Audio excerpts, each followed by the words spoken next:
Hello students, welcome back to daily classes. तो आज का टॉपिक है चैप्टर 2 बायोलॉजी ह्यूमन रिप्रोडक्शन। सबसे फेवरेट स्टूडेंट्स का है ना। तो ये चैप्टर्स में बात करेंगे फ्लो चार्ट्स और पीवाईक्यूज और मोस्टली एक्सपेक्टेड क्वेश्चंस। तो ये अगर चैप्टर आपको अच्छे से याद नहीं भी होगा तब भी ये फ्लो चार्ट आपके लिए बहुत ही हेल्पफुल रहेगा। तो लास्ट में हम देखेंगे पीवाईक्यू और एक्सपेक्टेड क्वेश्चन। तो एंड तक बने रहे। तो चलिए वीडियो को शुरू करते हैं। तो सबसे पहले कैसा होता है देखते हैं। तो ह्यूमन रिप्रोडक्शन, उसके बाद आता है male reproductive system, female reproductive system, उसके बाद क्या होगा gametogenesis, formation of gametes, menstrual cycle, fertilization. फिर फर्टिलाइजेशन हो गया तो प्रेगनेंसी भी होगा ही। तो उसके बाद प्लासेंटा बनता है, एम्ब्रायनिक डेवलपमेंट, पार्चुरेशन, उसके बाद लैक्टेशन।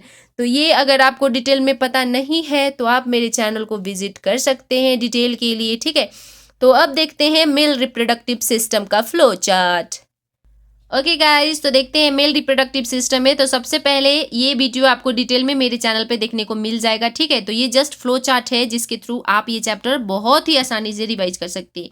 तो टेस्टिस आता है, टेस्टिस के अंदर सेमिनिफेरस ट्यूब्यूल्स जहाँ पे स्पर्मेटोजेनेसिस होती है और उसके और वहाँ पे एपिडाइडमिस सेल होता है जिसमें स्पर्म को मैचुरेशन मिलता है, राइट। वहाँ पे मोटालिटी मिलती है।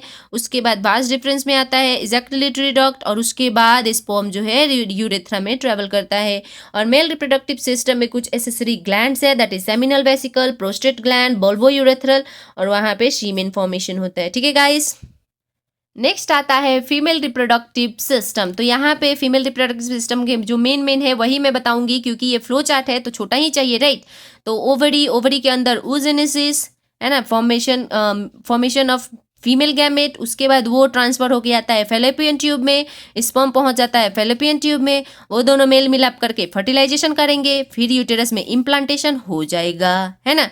नेक्स्ट आता है गैमेटोजेनेसिस। तो सबसे पहले 2 टाइप्स का गैमेटोजेनेसिस होता है, स्पर्मेटोजेनेसिस मेल के लिए, oogenesis फीमेल के लिए। तो स्पर्मेटोजेनेसिस में बात करेंगे तो स्पर्मेटोगोनिया जिसका प्लॉइडी 2n होता है।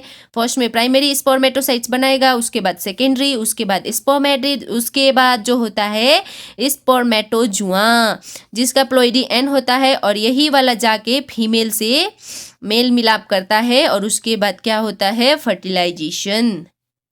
तो गैमेटोजेनेसिस में आगे बढ़ते हुए oogenesis बढ़ते हैं। तो यहाँ पे ऊगोनिया सेल होता है कि नहीं। तो ये oogonia cell primary oocyte form करता है, फिर सेकेंडरी और उसके बाद ओवम होता है जो कि जब स्पर्म जो है वो एग में जब घुस जाएगा तब कंप्लीट होता है। ये बात आपको ध्यान रखनी है, ठीक है।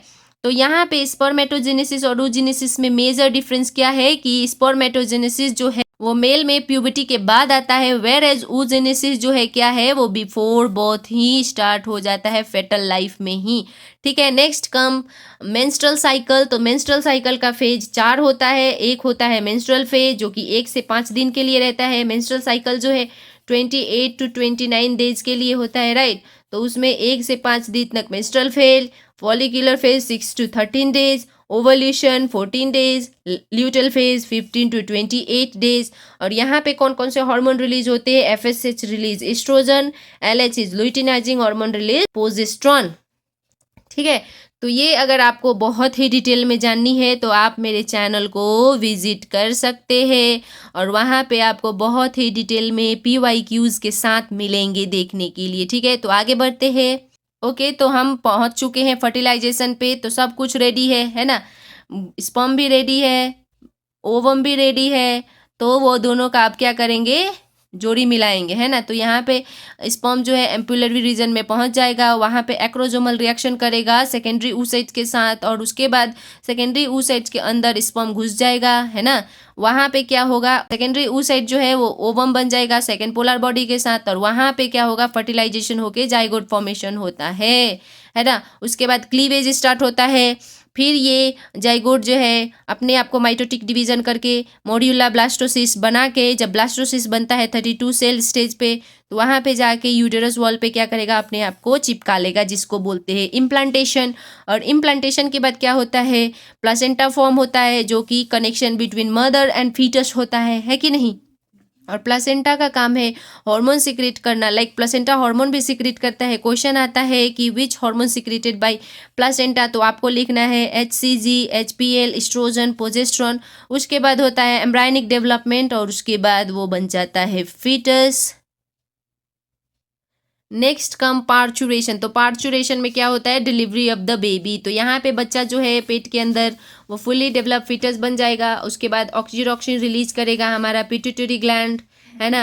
ऑक्सीटोसिन रिलीज करते ही वहाँ पे क्या होगा, कॉन्ट्रैक्शन होगा। मदर लोग को पता चलती है, पेट में दर्द होने लगती है, राइट। तो यूटेरिन कॉन्ट्रैक्शन होगा और वहाँ से क्या निकलेगा, हमारा बेबी बॉय या फिर बेबी गर्ल, राइट। उसके बाद नेक्स्ट आता है चाइल्ड बर्थ, जैसे कि हो गया यहाँ पे बेबी गर्ल और बेबी बॉय निकल गए। तो यहाँ पे लैक्टेशन होता है, खाना भी तो चाहिए उन लोग को जन्मते साथ, तो कुछ हम पिज्जा बर्गर तो नहीं खिला सकते, राइट, है ना। Lactation is the process of feeding the new born, है ना। तो वहाँ पे बच्चे जन्मते साथ पिज्जा और बर्गर तो नहीं खिला सकते, राइट। तो उनके लिए तो सिर्फ ना दांत होता है ना कुछ होता है, खाएंगे भी कैसे। तो सबसे पहले जो मिल्क दिया जाता है उसको मदर्स को मिल्क बोलते हैं, जिसको ब्रेस्ट फीडिंग के दौरान किया जाता है, थ्रू किया जाता है, राइट। और उसमें जो काम होता है, दो हार्मोन करते हैं। एक होता है प्रोलैक्टिन जो कि मिल्क प्रोडक्शन में काम करता है, दूसरा होता है ऑक्सीटोसिन जो कि मिल्क इजेक्शन में काम होता है। इसका PYQ में आया हुआ है कि कौन सा हार्मोन मिल्क इजेक्शन में काम करता है, तो आपको सिंपल एंड स्वीट लिख देना है चुपचाप से, ऑक्सीटोसिन। उसके बाद नेक्स्ट आता है कि कोलोस्ट्रम क्या है, तो इनिशियल डेज या फर्स्ट मिल्क जो होता है मदर्स के बॉडी में, उसमें एंटीबॉडीज पूरा भर भर के होता है ना। तो जो कि बच्चे के इम्यूनिटी के लिए बहुत ही हेल्प करता है। तो ये था flow chart of the chapter 2, बहुत ही डिटेल में। आई होप आपको अच्छा लगा। अब देखते हैं हम इससे related PYQs and mostly expected questions. Okay students, तो ये है PYQ जो कि 1 and 2 मार्क्स में आया है। डिफाइन फर्टिलाइजेशन, नंबर 2 है name hormone responsible for ovulation, and number 3 है what is gestation period, number 4 है what is colostrum, and number 5 है नेम मेल एसेसरी ग्लैंड्स। तो एसेसरी ग्लैंड में आपको क्या लिखना है, सेमिनल, पोस्ट्रेट एंड बल्बोयूरेथ्रल ग्लैंड है ना। और ओवल्यूशन के लिए जो हार्मोन रिस्पॉन्सिबल है वो है LH, और गेस्टेशन मतलब बेबी को कितने दिन तक पेट में रखना है उसका मतलब होता है, ठीक है। नेक्स्ट है 3 और 5 मार्क्स में describe menstrual cycle with diagram, तो ये आपको मेरे वीडियो में आराम से मिल जाएगी। नंबर 2 है explain structure and function of placenta, तो ये भी मिल जाएगी। एक्सप्लेन स्पर्मेटोजेनेसिस, तो ये भी आपको मेरे चैनल पे ही मिल जाएगा। और नंबर 4 है हार्मोनल कंट्रोल ऑफ पार्चुरेशन, तो पार्चुरेशन में कौन कौन से हार्मोनल कंट्रोल होता है वो आपको अच्छे से लिखना है। तो आई होप आपको ये सब क्वेश्चन अच्छे से समझ आ रहा है। आगे बढ़ते हुए देखते हैं केस बेस्ड और नीट टाइप के क्वेश्चन। तो यहाँ पे क्वेश्चन आया है रोल ऑफ एलएच सर्च क्या है, function of chorionic villi and difference between spermatogenesis and oogenesis। तो ये भी क्वेश्चन आपको मेरे वीडियो पे मिल जाएगी, अच्छे से एक्सप्लेन्ड है, आप वो उसको प्रीफर कर सकते हैं। तो नेक्स्ट देखते हैं मोस्टली एक्सपेक्टेड क्वेश्चन जो कि इस साल के बोर्ड में आ सकता है या फिर आएगा बोर्ड में। तो ये क्वेश्चन है स्ट्रक्चर ऑफ स्पर्म जो कि डायग्राम के हिसाब से पूछा है। मेंस्ट्रुअल साइकिल का फेज, ये भी आपको मेरे वीडियो पे मिल जाएगी। और प्लेसेंटल स्ट्रक्चर एंड फंक्शन क्या क्या होता है, पार्चुरेशन में कौन कौन से हार्मोनल मैकेनिज्म होते हैं, कोलेस्ट्रॉल एंड ब्रेस्ट फीडिंग का एडवांटेज क्या है, और difference between fertilization and implantation है। तो ये सब आपको मेरे चैनल पे आराम से मिल जाएगी, कहीं ढूंढने की जरूरत नहीं है ना गाइज। तो आई होप आपको ये वीडियो अच्छी लगी हो। वीडियो अच्छी लगी तो वीडियो को लाइक करके, चैनल को सब्सक्राइब करके, बेल आइकन को दबाना ना भूलना, और अपने सभी दोस्तों के साथ शेयर जरूर करना। मिलती हूँ मैं अपने नेक्स्ट वीडियो में जिसका टॉपिक है रिप्रोडक्टिव हेल्थ। तो तब तक के लिए bye students, all the best.